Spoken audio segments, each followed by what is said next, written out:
Hey, it's Tom for Inspiration Metalworks, and in this week's video we're going to make a bunch of these camera bezels.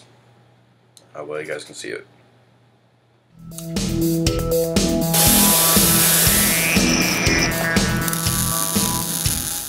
Hey guys, do you remember this video? I guess it'd be up there, huh? Put it up there. Anyways, in that video I actually this was a while ago that I did it. I drew out a camera bezel, and the bezel was actually it was a project that I had already done. They are for security cameras at emergency call center, or I'm sorry, emergency. They're these blue light posts, right? So it's basically call boxes, emergency call boxes. That's the best way to describe it. And so there's cameras there too. So if you're trying to get the police and you're being attacked, it's all on camera, right? Anyways, I got asked to make these bezels a while back, and so I made a set. And for fun, because I had prints to work off of, for fun, I actually I drew it first in Onshape and then in Fusion 360. I'm glad I did that, because just this weekend I was asked to make another set of them. In fact, I was asked to make 10, which okay, as long as they weren't in a hurry, I could do that, right? Because I'm still just a little bit at a time here and there. But I went ahead, I pulled up the drawing. I verified that there were no design changes. Had that ready to go, and so I went ahead and did that. So that's what this week's video is going to be. The interesting part about these bezels is that we have a mix of imperial and metric as far as the measurements go. Not that it matters to me at all. The only metric part about it is the tap, and they provided both the drill and tap, so I didn't have to worry about that. I did run into some challenges though. Last time I made these, I only made one, or one or two. I guess I made two, and I did it all on the lathe. Well, this time around, I started doing it on the lathe, and man, I was hitting all kinds of problems. Well, come to find out, first off, I was using the wrong, I had grabbed the wrong bar of stainless, and so I was using some really gummy stuff. When I switched over to the 303, that helped quite a bit. The other thing, though, is I decided to do this in two stages, because I had to shift from a one-off mindset to a semi-production mindset. So let's take a look at what not to do first. Alright, well, we're a little cramped, but I think we can still get this job done. So what we're working on today, like I said earlier, is these camera rings. Right, you can see nothing too special here other than the mix of metric and you can see I'm charging 25 a piece for these, right? But they provide the material, so I'm just doing some quick machining. Anyways, so yeah, I wasn't trying to hide anything from you guys. Anyways, they provided the material. We don't have to take anything off of the diameter. We basically just need to face it, drill, tap it, and get that angle in there. So the only thing interesting about this really is that aside from it being 303 stainless, is that we're doing imperial on all the measurements except for the threads, which are metric. But that's what we got right now. So we'll go ahead and get started. Actually, you know what? Let me grab one more thing before we grab a couple more tools out to get set up, and then we'll get started. I'll be right back.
Okay, hope you enjoyed that highly sped up, frustrating time that I had there. It really was incredibly frustrating. I sat there fighting with this stuff, and part of it is I can't get into the lathe very well.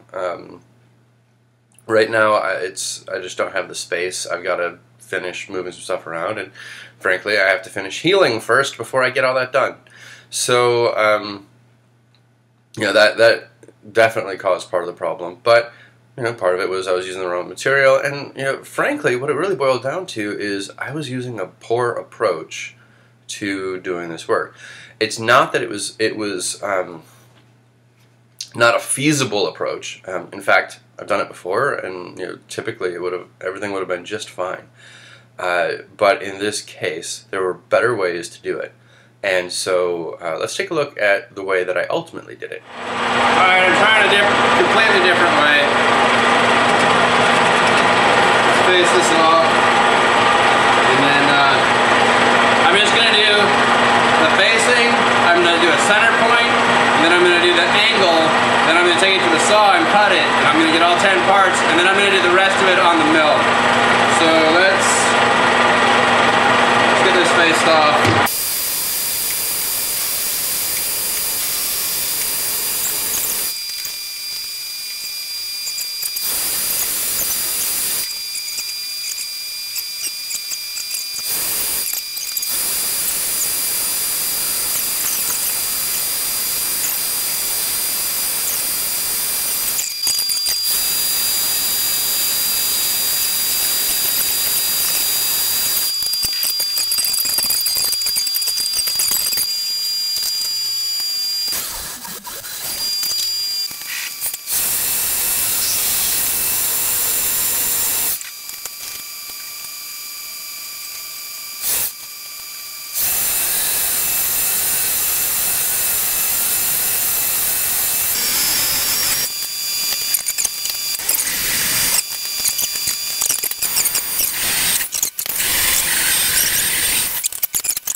Alright, I'm about to lose my camera, but I just want to show how I was doing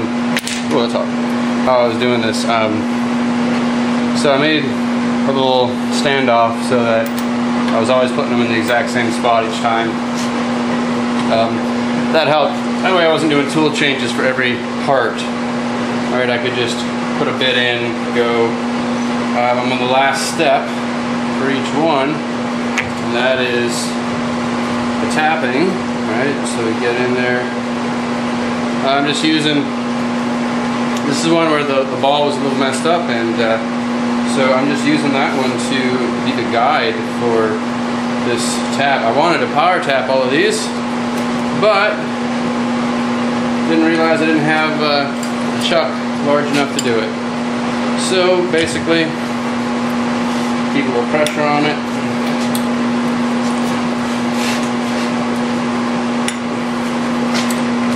Plenty of oil.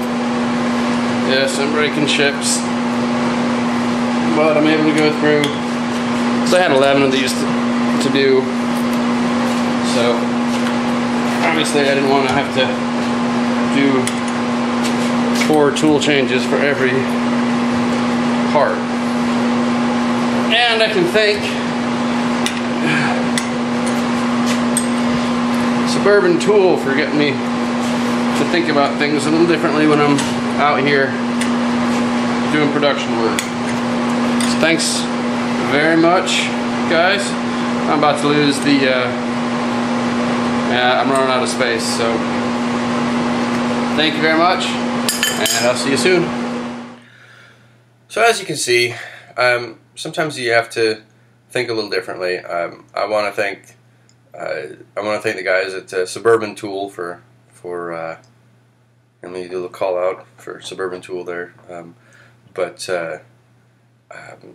Yeah, I just wanted to say thanks there, because it really got me thinking a bit about how to do this in a way that made sense, that I wasn't wasting a lot of time. I can't be on my feet that long. I can't stand that long. I can't sit that long. There's all these limitations right now. I don't care about the limitations. I can work around limitations as long as I know what they are. what's important to me is working efficiently, right? And technically, I'm not working, right? It's, you know, this is my hobby shop. There's no getting around that. You know, this is not a full-fledged shop anymore at this point. Not since the back surgery. I had to close down the business itself. I still do stuff, but it's, you know, more my therapy, you know, keep my head straight than anything else. But you know, I still do projects out there for people and things like that.